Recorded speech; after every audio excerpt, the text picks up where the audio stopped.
2026년 2월 베이징은 축제 분위기였습니다. 제15자 5개년 계획에 판파르가 울려 퍼졌고 AI 굴기, 신질생산력, 기술 자립이라는 화려한 구호들이 하늘을 가득 채웠습니다. 그런데 이상한 일이 벌어졌습니다. 잔치가 한창인 그 순간 숫자들이 조용히 진실을 말하기 시작했습니다. 2025년 중국의 출생아 수는 792만 명, 건국 이래 처음으로 800만 명 선이 무너졌습니다. GDP 성장률 전망치는 4%대 중반으로 내려앉았고 소비자 물가지수는 6달 연속 하락 중입니다. 마치 화려한 무대 조명 아래 배우들이 하나씩 쓰러져가는 것과 같습니다. 여기서 우리는 불편한 질문 하나를 던져야 합니다. 세계 2위 경제대국이 성장을 외칠수록 왜 더 많은 사람들이 소비 대신 저축을 선택할까요? 이것이 오늘의 출발점입니다. 중국은 겉으로는 달리고 있지만 속으로는 연료가 바닥나고 있습니다. 우리가 이 신호를 무시할 수 없는 이유는 하나, 중국이 기침을 하면 세계 경제는 독감에 걸립니다. 그리고 지금 중국은 기침이 아니라 폐렴에 가까운 증상을 보이고 있습니다. 4개의 시한폭탄, 지금부터 하나씩 해체하겠습니다. 먼저 이 상황을 상상해 보십시오. 당신이 평생 모은 돈의 70%를 단 하나의 자산에 묶었습니다. 그런데 그 자산이 3년 연속으로 가격이 떨어지고 있습니다. 이것이 바로 지금 중국 중산층이 처한 현실입니다. 중국 가계 자산의 약 70%는 부동산에 집중되어 있습니다. 집은 단순한 주거 공간이 아니었습니다. 노후 대비이자 자녀 교육 사금이자 인생 전체를 걸어둔 유일한 투자 수단이었습니다. 헝다그룹은 2021년 부채 3천억 달러로 디폴트를 선언했고 비구이완도 2023년 파산 위기에 빠졌습니다. 그리고 이제 완크까지 흔들리고 있습니다. 완크는 중국 최대 국유 부동산 기업입니다. 한국으로 치면 LH공사가 부도 위기에 처한 것과 같습니다. 시장의 충격은 상상을 초월합니다.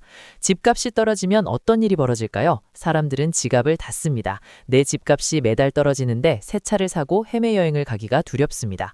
실제로 중국의 소매 판매 증가율은 2024년 하반기부터 7개월 연속 하락했습니다. 소비자들은 지금 생존을 위한 저축 모드에 들어갔습니다.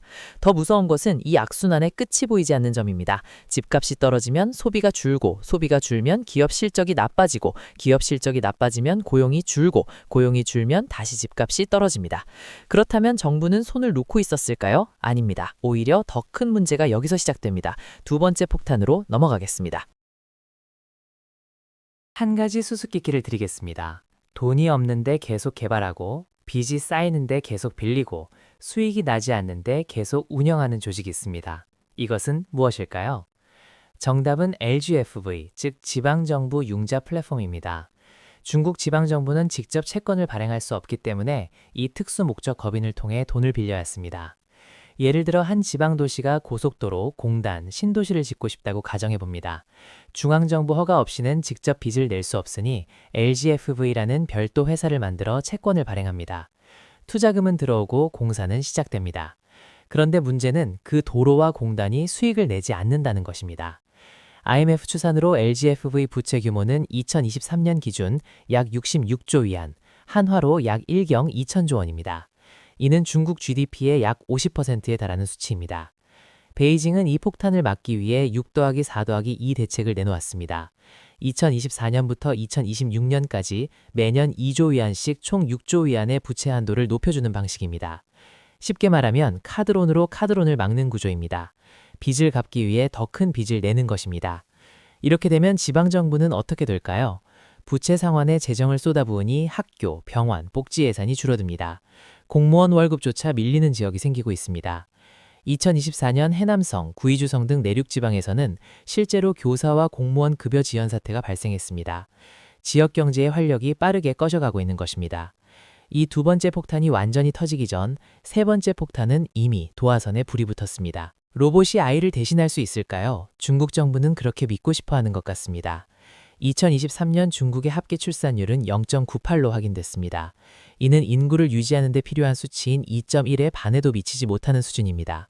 한국의 0.72에 뒤에 높아 보이지만 14억 인구를 가진 나라에서 1 미만이 갖는 의미는 절대적으로 다릅니다.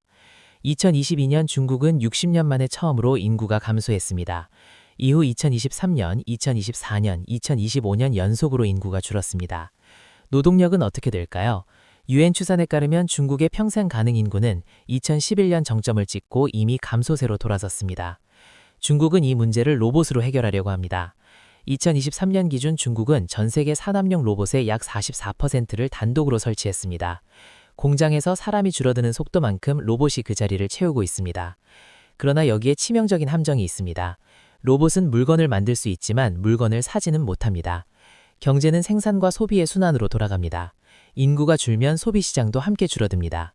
30대가 줄면 아파트와 자동차 수요가 줄고 60대가 늘면 의료비는 늘고 평생성은 떨어집니다. 이것이 바로 중국이 직면한 부유해지기 전에 늙어버리는 나라의 딜레마입니다.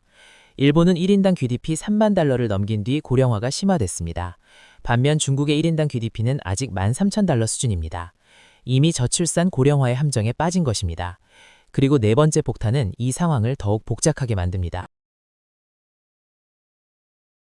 인볼루션이라는 단어를 들어보셨습니까? 직역하면 내권화, 내부로 말려 들어간다는 뜻입니다. 예를 들어 설명해 보겠습니다. 10명이 각자 라면 가게를 운영하는데 손님이 5명밖에 없습니다. 살아남으려면 가격을 내릴 수밖에 없습니다. 1,000원짜리 라면이 800원이 되고 600원이 되고 결국 원가 이하로 팔기 시작합니다. 모두가 바쁘게 일하지만 아무도 돈을 못 법니다. 이것이 인볼루션입니다. 지금 중국 산업 전반에서 이 현상이 벌어지고 있습니다. 전기차 시장을 보겠습니다. 2023년 기준 중국에는 전기차 제조사가 100개가 넘습니다. BYD, 리오, 리오토, 샤오미까지 난립한 상황에서 기업들은 생존을 위해 끝없는 가격 인하 전쟁을 벌입니다. BYD의 가장 저렴한 전기차는 2024년 기준 한화 약 700만 원대까지 내려갔습니다. 현대나 토요타가 도저히 경쟁할 수 없는 가격입니다. 이렇게 생산된 초저가 물량은 어디로 갈까요? 내수 시장이 포화 상태니 해외로 쏟아집니다. 유럽, 동남아, 중남미 시장에 중국산 물건이 넘쳐납니다. 그러자 미국과 유럽이 반격에 나섰습니다. 미국은 중국산 전기차에 100%의 관세를 부과했습니다. 유럽연합도 최대 45%의 추가 관세를 매겼습니다. 이제 기업들은 안팎으로 포위당했습니다. 안에서는 경쟁자들과 피 튀기는 가격 전쟁을 하고 밖에서는 관세 장벽에 막혀 수출도 어렵습니다. 생산은 넘치는데 팔 곳이 없습니다. 이 과잉 생산에 덫에서 탈출구는 어디에 있을까요? 산막에서 그 답을 찾아보겠습니다. 중국의 위기는 중국만의 문제가 아닙니다. 세계 경제는 지난 30년 동안 중국이라는 엔진에 기대 달려왔습니다. 그 엔진이 꺼지기 시작하면 무슨 일이 벌어질까요? 첫 번째 충격은 디플레이션의 추출입니다. 중국 공장에서 과잉 생산된 물건들이 전 세계 시장에 덤핑 가격으로 쏟아집니다. 당장은 소비자에게 좋아 보입니다. 물가가 내려가니 생활비가 줄어듭니다. 하지만 독일의 철강사, 한국의 조선사, 일본의 자동차 회사들은 중국산 초저가 제품과 경쟁이 불가능해집니다. 공장이 문을 닫고 실업자가 늘어납니다. 이것이 전 세계 제조업을 잠식하는 구조입니다. 두 번째 충격은 원자재 시장의 겨울입니다. 지난 20년 동안 중국은 세계 원자재의 블랙홀이었습니다. 구리 소비의 55%, 철광석 소비의 65%를 중국 혼자 해결해왔습니다. 중국 경제가 둔화되면 이 수요가 급감합니다. 철광석 최대 수출국인 호주가 흔들리고 구리 수출에 의존하는 칠레, 잠비아가 위기에 빠집니다. 원유 수요도 줄어들며 중동 산유국들도 영향을 받습니다. 한국도 예외가 아닙니다. 2024년 기준 한국 수출의 약 20%가 대중 수출입니다. 중국 경기가 침체되면 반도체, 화학, 철강 수출이 직격탄을 맞습니다. 세 번째 충격은 자본의 대이동입니다. 투자자들은 중국 시장에서 발을 빼기 시작했습니다. 외국인 직접 투자 FDI는 2023년 30년 만에 최저치를 기록했습니다. 빠져나간 자본은 어디로 향할까요? 달러 자산과 금이 첫 번째 목적지입니다.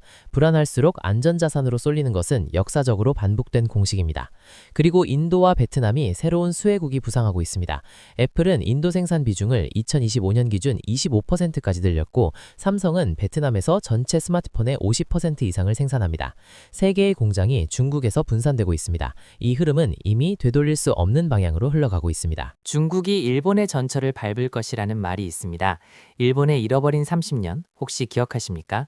1990년 일본 버블이 붕괴되면서 주가는 40년 전 수준으로 돌아갔고 부동산 가격은 절반 이하로 추락했습니다. 그 후 30년간 일본은 제로 성장을 반복했습니다. 중국과 일본의 상황을 비교해 보겠습니다. 일본은 버블 붕괴 당시 1인당 GDP가 3만 달러를 넘겼습니다. 충분히 부유한 상태에서 침체를 맞이했습니다. 반면 중국의 현재 1인당 GDP는 약 1만 3천 달러 수준입니다. 아직 선진국 진입 전에 성장 동력이 꺼지고 있습니다.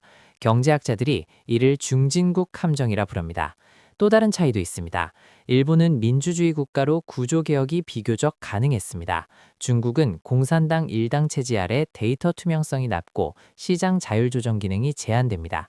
예를 들어 헝다 사태 이후 중국 정부는 부동산 기업들이 시장 원리대로 파산하는 것을 막았습니다. 단기적으로는 충격을 줄였지만 장기적으로는 구조조정을 지연시켰습니다. 이것이 일본보다 더 혹독한 조정이 될 수 있다는 전문가들의 우려가 나오는 이유입니다. 노벨상 수상 경제학자 폴 크루그만은 중국은 일본과 유사한 함정에 빠졌지만 그것보다 훨씬 낮은 소득 수준에서 맞이하고 있다고 분석했습니다. 그렇다면 우리는 이 상황에서 어떤 시각을 가져야 할까요? 마지막 8장에서 달러의 시선으로 결론을 내겠습니다. 역설적으로도 중국의 위기는 달러의 시대를 연장합니다. 불안이 커질수록 안전자산을 찾는 것이 인간의 본능입니다. 금융위기, 전쟁, 경제 충격이 올 때마다 자본은 어김없이 달러로 몰렸습니다. 중국 경제의 구조적 침체가 깊어질수록 달러 수요는 오히려 강해집니다. 위안화에 대한 신뢰가 흔들리면 위안화를 달러로 바꾸려는 수요가 늘어나기 때문입니다. 실제로 2023년, 2024년 사이 위안화는 달러 대비 5에서 7%가량 약세를 보였습니다. 중국 내 고액자산가들의 달러 도피도 이어지고 있습니다. 그렇다면 투자자 입장에서 무엇을 봐야 할까요? 첫째, 탈중국 수혜 지역을 주목하십시오.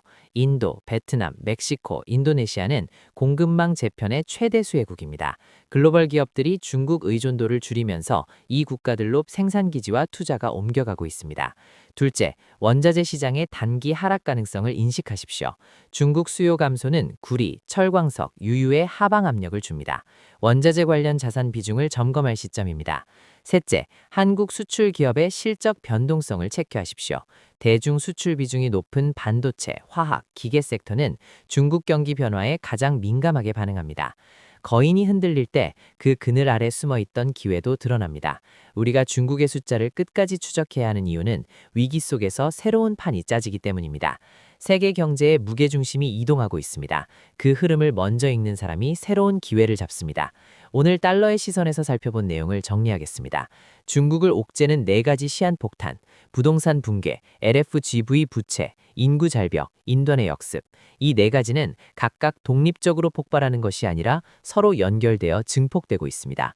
중국의 위기는 한 나라의 경제 문제가 아닙니다. 우리 모두의 문제입니다. 지금까지 달러의 시선이었습니다. 구독과 좋아요는 더 좋은 분석을 만드는 힘입니다.